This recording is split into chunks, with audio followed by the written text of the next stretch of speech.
8월 5일 화요일 매일 묵상을 시작하도록 하겠습니다. 오늘의 본문 말씀은 스가랴 1장 1절부터 17절까지의 말씀입니다. 오늘 본문은 화요일 본문과 수요일 본문의 첫 번째 환상까지 함께 다루도록 하겠습니다. 본문을 이해하기 위해서는 1절에 나온 시기가 중요한데요. 1절에 다리오 왕 제2년 8째 달이다 라고 말을 해주고 있어요. 그렇다면 이 시기가 언제일까요? 바로 이 시기는 기원전 520년을 말하는 것으로 보여요. 이 시기는 고레스와 아수에르 아득사스다 이후에 페르시아 제국은 멸망할 것 같은 생각이 있었습니다. 왜냐하면 고레스 왕 이후의 왕들은 정치적으로 반역과 자살로 그야말로 페르시아가 혼란의 전국을 걷고 있었기 때문이죠. 그러므로 많은 이스라엘 백성들은 그들이 그런 과정을 겪는 것을 보고 여호와께서 이 열방을 심판하는 것이다 생각했을 가능성도 높습니다. 그리고 우리도 이제 회복할 수 있을 것이라는 생각을 했을 가능성도 높은 것이죠. 그러므로 메시아의 나라가 곧 도래할 것이라고 생각했을 것 같습니다. 그러나 다리오 1세가 왕이 되고 그들의 생각이 일시적 꿈에 불과했다라는 것을 알게 되죠. 왜냐하면 다리오 1세는 페르시아 나라의 영광을 극치로 보여준 왕이었기 때문인 것이죠. 단숨에 안정되었다라는 것입니다. 그러나 이 페르시아, 이 바사 제국은 그 길을 걸었다고 하지만 도대체 유다 사람들은 무슨 생각을 가지고 있었던 것일까요? 성전 공사가 방해받을 때는 방해받는 것 때문에 자신들의 회복은 지연될 것이라고 생각했고, 성전 공사가 재개되었을 때는 자신을 다스리고 있는 페르시아 바사 제국이 안정되었기 때문에 자신들의 회복은 물 건너간 것처럼 느끼면서 회복이 지연될 것이라고 생각했다라는 겁니다. 이들은 자신들의 상황으로 자신들의 회복의 정도를 파악하고 있었다라는 것이죠. 지금 자신들의 상태가 믿음이 사라지고 있었다라는 생각을 하지 않고 있었다라는 겁니다. 여호와가 자신의 백성에게 하신 약속에 대해서는 전혀 기대하지 않았다라는 것이죠. 이제 그들에게 있는 것은 절망뿐입니다. 학개서 1장 2절에 보시면은 만군의 여호와가 이같이 말하 이르되 이 백성이 말하기를 여호와의 전을 건축할 시기가 이르지 아니하였다 하느니라 라고 말을 하고 있는 것을 보면 성전을 지을 생각은 하지 않고 자신들의 집만 잘 지을 생각을 했던 유다 사람들이었다라는 것을 보여주고 있고, 그러므로 2절에 보시면 여호와 하나님은 심히 진노할 수밖에 없는 것이죠. 스가랴에 전하는 메시지는 4절에 너희 조상들을 본받지 말라는 것이었어요. 그들의 행위가 너희가 악한 길, 악한 행위를 떠나서 돌아오라 하셨다 하나 그들이 듣지 아니하고 내게 귀를 기울이지 아니하였느니라 라는 말씀을 인용하기 시작합니다. 이 구절은 에스겔 24장 14절에 나타나는 것인데요. 나 여호와가 말하였은즉 그 일이 이루어질지라 내가 돌이키지도 아니하고 아끼지도 아니하며 뉘우치지도 아니하고 행하리니 그들이 네 모든 행위대로 너를 재판하리라 주 여호와의 말씀이니라 라는 이 말씀과 에레미야 25장 5절에 보시면요. 그가 이르시기를 너희는 각자의 악한 길과 악행을 버리고 돌아오라. 그리하면 나 여호와가 너희와 너희 조상들에게 영원부터 영원까지 준 그 땅을 살리라 라는 것에서 나타나고 있듯이 에스겔과 에레미야 모두 남유다가 바벨론에 의해서 멸망하던 시기의 선지자들인 것이죠. 지금 스가랴의 메시지는 지금 유다 백성들이 그때와 똑같은 행위를 반복하고 있음을 경고해 주고 있는 것이죠. 그러므로 결과는 이미 남유다의 역사가 증명하고 있다라는 것을 말해주고 있어요. 그 역사의 결과는요, 바벨론에게 멸망했다라는 것을 말해주고 있죠. 그리고 그 결과들이 여호와의 말씀이 성취되었다라는 것을 말해주고 있어요. 그러면서 5절에 그때 조상들이 살아있느냐라고 물었을 때 그때 조상들은 이제 없죠. 그리고 그 당시 선지자들이 영원히 살겠느냐라고 물었을 때 그 선지자도 지금 없습니다. 그러나 지금 남아있는 현실은 무엇인가요? 오로지 여호와의 말씀이 성취가 되었죠. 남유다가 멸망을 했으니까요.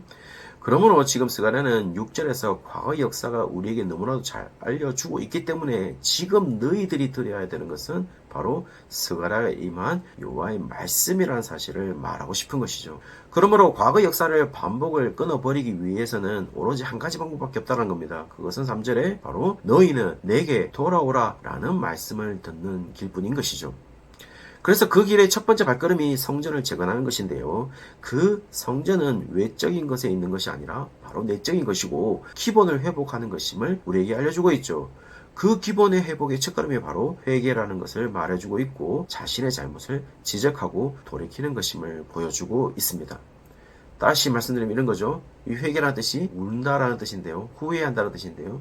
지금 우리는 울고 있느냐, 돌이키고 있느냐라는 것을 묻고 있다라는 겁니다. 이제 7절에서 8가지 환상이 시작되고 있습니다. 첫 번째 환상에 대해서 비전 성경의 경우에는 제목을 화석류 나무 사이에 선 자라고 기록을 하고 있어요. 그리고 그 날짜를 다리오 왕 제2년 11번째 달 곧 스밧월 24일이다 라고 기록을 하고 있습니다. 이날은 학개서 1장 14절에서 15절에 보시면 여호와께서 스알디엘의 아들 유다 총독 스룹바벨의 마음과 여옥사닥의 아들 대제사장 여호수아의 마음과 남은 모든 백성의 마음을 감동시키심에 그들이 와서 만군의 여호와 그들의 하나님의 전공사를 하였으니 그때는 다리오 왕 제2년 유섯째 달 24일이었다에게 의하면은 성전 재건을 시작한 지 정확하게 5개월이 지난 날이다 라는 것을 알 수가 있죠. 한마디로 성전 재건을 시작한 자신의 백성들에게 지금 스가를 통해서 메시지를 전달해주고 있다라고 볼 수 있다는 겁니다.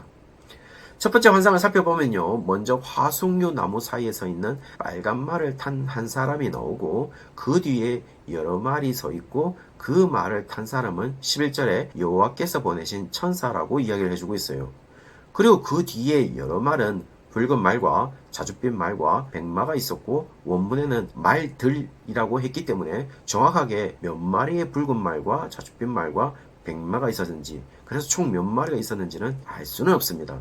그리고 그 말들이 언어를 구사했는지 아니면 그 말을 탄 사람이 각각 앉아 있어서 그 말을 했는지는 알 수 없지만 그들의 임무는 10절에 보시면 여호와께서 땅에 두루 다니라고 보냄을 받은 자라고 말을 하고 있어요.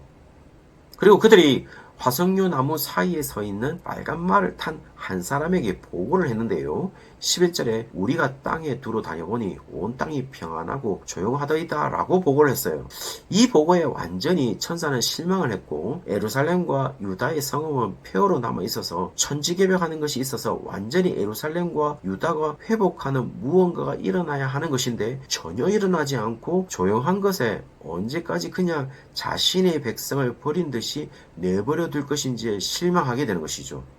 12절까지 오히려 열방은 안정되어 가고 있고 성전 재건은 시작됐지만 70년 동안 여전히 예루살렘과 유대아는 식민지로 폐허로 남아 있다라는 겁니다. 그 말은 회복이 되지 않았다라는 사실이죠. 이런 상황에서 13절에 여호와의 위로의 말씀이 시작됩니다. 14절에 여호와라는 이 자신의 백성들에게 크게 질투하신다라고 이야기를 해주고 있어요. 이 질투라는 것은 킨아라는 단어인데요. 열정과 열심이라는 의미로 지금 자신의 백성에 대해서 여호와는 지치지 않고 여전히 열심으로 열정으로 그 백성을 보고 있음을 말해주고 있죠. 15절에 보시면 안이란 여러 나라들이란 여전히 평온하고 조용한 열방을 말하지만 그들에 대해서 심히 진노할 것임도 말을 해주고 있어요. 한마디로 그들이 가지고 있는 평온과 번영은 저주라는 사실을 말해주고 있죠. 실제로 여호와는 잠시 이스라엘 백성들을 정신 차리게 하기 위해서 아수르와 바벨론을 이용했던 조금 노한 것에 지나지 않았지만 그들은 자신들이 진정으로 힘이 있어서 그렇게 정복한 것처럼 생각하면서 하나님의 생각보다 더 심하게 하나님의 백성을 괴롭혔다는 표현을 15절 마지막에 그들이 하나님의 백성에게 고난을 더했다라고 이야기를 해주고 있죠. 그래서 북이스라엘 멸망시켰던 아수르는 기원전 609년에 바벨론에게 멸망을 당합니다.